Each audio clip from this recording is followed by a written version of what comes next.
Hello बच्चों, let's read the question and question arises that the correct order of acidic strength, okay, correct order of acidic strength of the following compound is, acidic strength का हमें order लिखना है। ठीक है, तो अगर acidic strength का order लिखना है तो सबसे पहले कुछ की concepts की बात कर लेते हैं। बात कर रहे हैं हम की concept की, ओके। की कॉन्सेप्ट की अगर हम बात करें तो सबसे पहले हमें ये समझना है कि एसिड क्या होता है। ठीक है, तभी तो हम समझ पाएंगे कि एसिडिक स्ट्रेंथ किसकी ज्यादा होगी। एसिडिक स्ट्रेंथ के लिए यानी एसिड कौन होता है, जो इलेक्ट्रॉन पेयर एक्सेप्ट कर सकता है, यानी हम कह सकते हैं it is electron pair acceptor होता है।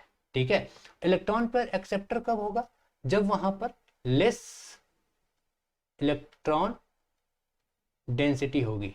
ओके, लेस इलेक्ट्रॉन डेंसिटी होगी। और लेस इलेक्ट्रॉन डेंसिटी कब होगी गाइस, जब वहां पर इलेक्ट्रॉन विड्रॉविंग ग्रुप होंगे, है ना। यानी हम कह सकते हैं कि acidic strength is directly proportional two electron withdrawing group. अब चूंकि इलेक्ट्रॉन विड्रॉविंग ग्रुप के एंटी होता है इलेक्ट्रॉन डोनेटिंग ग्रुप, तो हम कह सकते हैं it is inversely proportional two electron donating group. Okay, अच्छा, तो अब समझने की कोशिश करना कि हम इसे कन्फाइंड करके एक ऑर्डर बना सकते हैं। एक ऑर्डर बनाएंगे तो कौन सा ऑर्डर होगा, ये देखिए। सबसे पहले हमें माइनस वाले को रखना है, यानी -m तगड़ा इफेक्ट होता है, then -h, then -i, then zero group, then +i, then +h, then +m। Okay, ये होगा ऑर्डर ऑफ एसिडिक स्ट्रेंथ। तो चलिए वन बाय वन क्वेश्चन को सॉल्व करते हैं।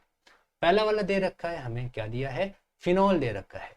ठीक है, तो पहला फिनॉल है, मतलब कुछ ऐसे होगा। स्ट्रक्चर में ड्रॉ करता हूं, ये रहा फिनॉल। देन दूसरा क्या दे रखा है, दूसरा दे रखा है हमें पैराक्रिसोल।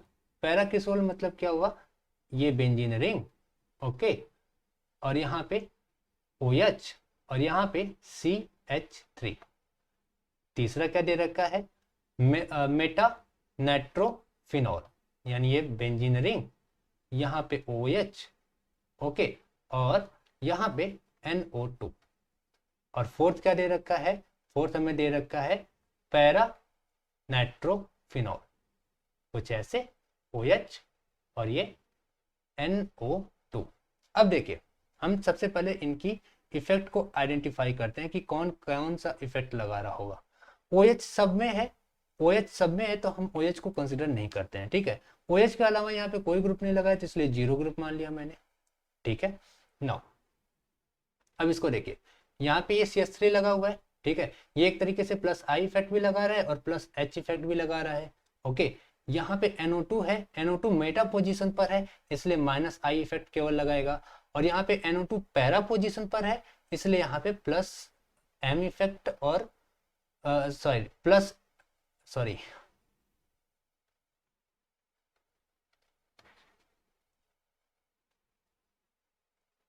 इसलिए यहाँ पे -M इफेक्ट और -I इफेक्ट दोनों लगाएगा। ठीक है, तो यहाँ पे क्यों से कि OH ग्रुप जो होता है वो ऑर्थो पैरा डायरेक्टिंग ग्रुप होता है, यानी यहाँ पे इलेक्ट्रॉन डेंसिटी ज्यादा होगी और यहीं पर हमारा -M और -I दोनों लगेगा। ठीक है, तो अब हम इसका ऑर्डर लिख लेते हैं। चूंकि यहाँ पे -I लग रहा है, ओके, तो हम यहाँ पे लिखेंगे चौथा वाला मोस्ट एसिडिक होगा, देन थर्ड वाला क्योंकि वहां पे -I ग्रुप है, देन फर्स्ट वाला, देन सेकेंड वाला क्योंकि यहाँ पे प्लस आ गया, है ना। तो बस यही हो गया मेरा ऑर्डर। तो यहाँ पे हो जाएगा DCAB, सेकेंड वाला हमारा करेक्ट ऑप्शन रहेगा। Okay, hope this answered your question, thank you so much.